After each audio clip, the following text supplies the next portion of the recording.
Welcome back to another Whiteboard Wednesday. Now today I want to address a couple of questions that I've gotten on my video, how to train your anaerobic threshold and VO2 max. And specifically today I want to dive into VO2 max and give you my 5 top sessions about how you can improve your VO2 max. But before we do that, if you're serious about your training and you want to make sure you maximize your performance potential, make sure you click the subscribe button here in the middle of the screen now. That way you're going to get a notification every single time I upload a video, so you don't miss out on any of the training tips and information I've got coming up. So click that button now, and now let's go and have a look at 5 key sessions to improve your VO2 max.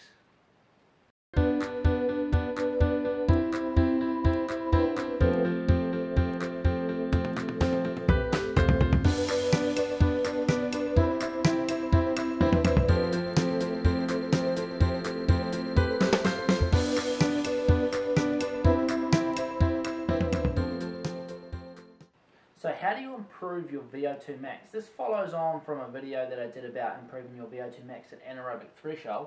I'll pop a link over here to check that out. But I wanted to provide some key sessions and maybe a little bit more of an insight into how to improve strictly your VO2 max today. And what I want to do is outline my 5 top sessions. Now, one question that's been keep popping up is, can you actually train your VO2 max? There's a lot of suggestion out there that it's largely genetic and there's not much room to shift. Well, you can train your VO2 max, and research shows that somewhere around 15%, you've got about 15% increase that you can get depending on who you are. Now, the genetic aspect of VO2 max determines that the genetic ceiling is quite limited for VO2 max. So if you don't naturally have a big VO2 max, you're not going to be able to increase it greatly, but you are going to be able to increase around about 15% from where you are.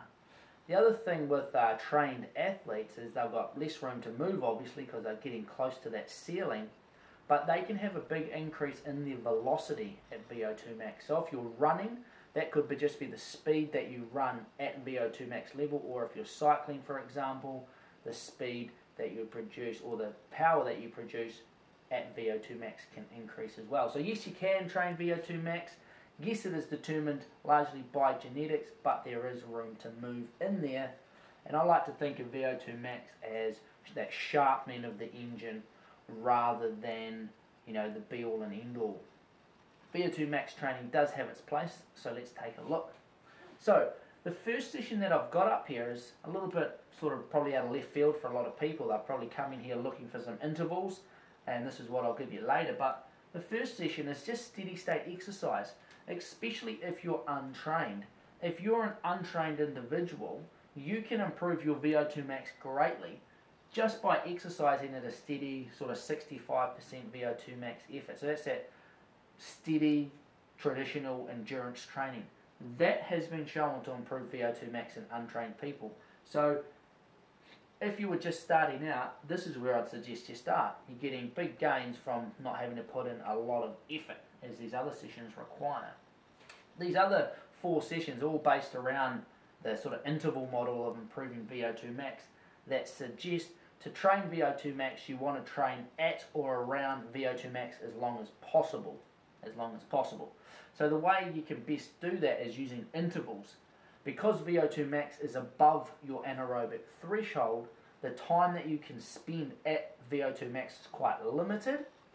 It's limited to approximately 7 to 8 minutes depending on who you are, okay? So there's only a very limited time that you can spend at VO2 max before you get into that self-destruction because you're above lactate threshold. So what we want to do is keep the work intervals short so that we can capitalize on that time. So using intervals we can do that. And the key thing is that work to rest ratio that I've mentioned before, 1 part work to 1 part recovery.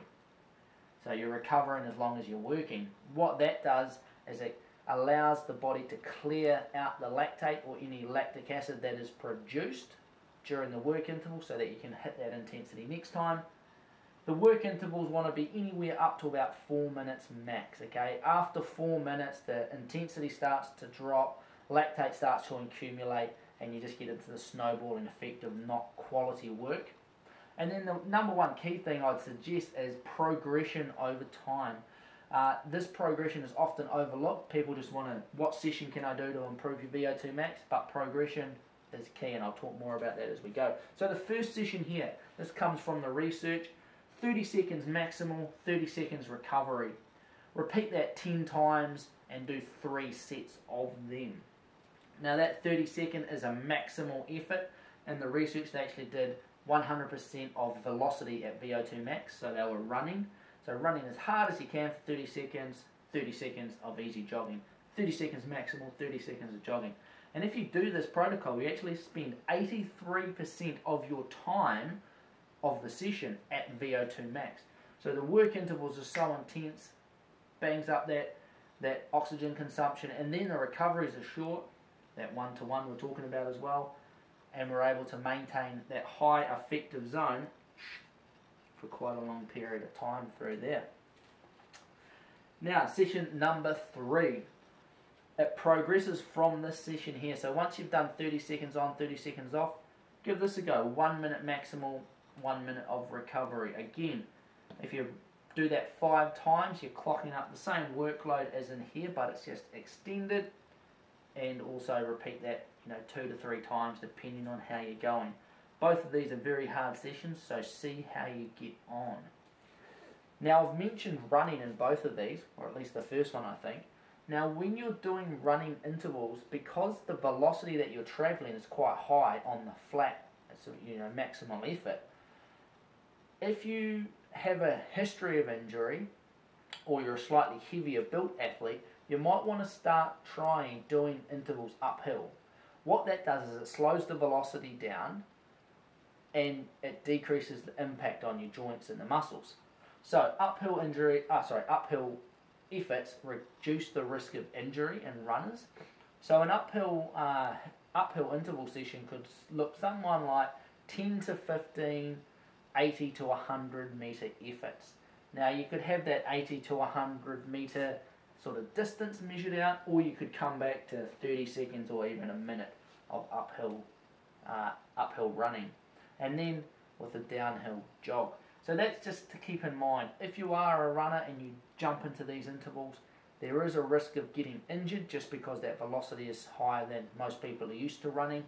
So try and take yourself up an incline, slow things down, but you're still getting the workload that you're after. And the final session over here, again, it's that progression. We're moving to longer intervals, somewhere between 4 to 6 3-minute intervals. Now because these are longer, they are a little harder. So you go 3 minutes of VO2 max, 3 minutes of recovery, and then we hit it again, 3 on, 3 off. Now these are getting verging on sort of anaerobic threshold type efforts because that longer work interval. The key thing is that you take that recovery, rest and recover so that you can hit the next interval up to the correct intensity.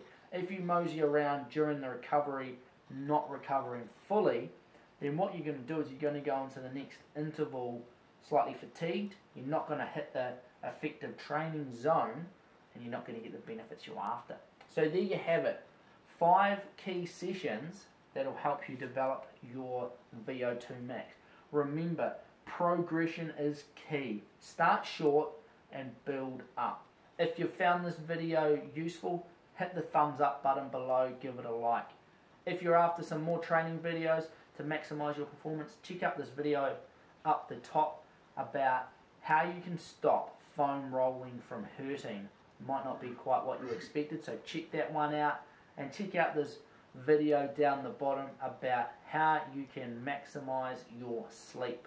If you've got any more questions about how to train your VO2 max, please let me know. I'm more than happy to answer them so that I can keep giving you the information so that you can train harder, but most importantly train smarter and get to those goals that you're after.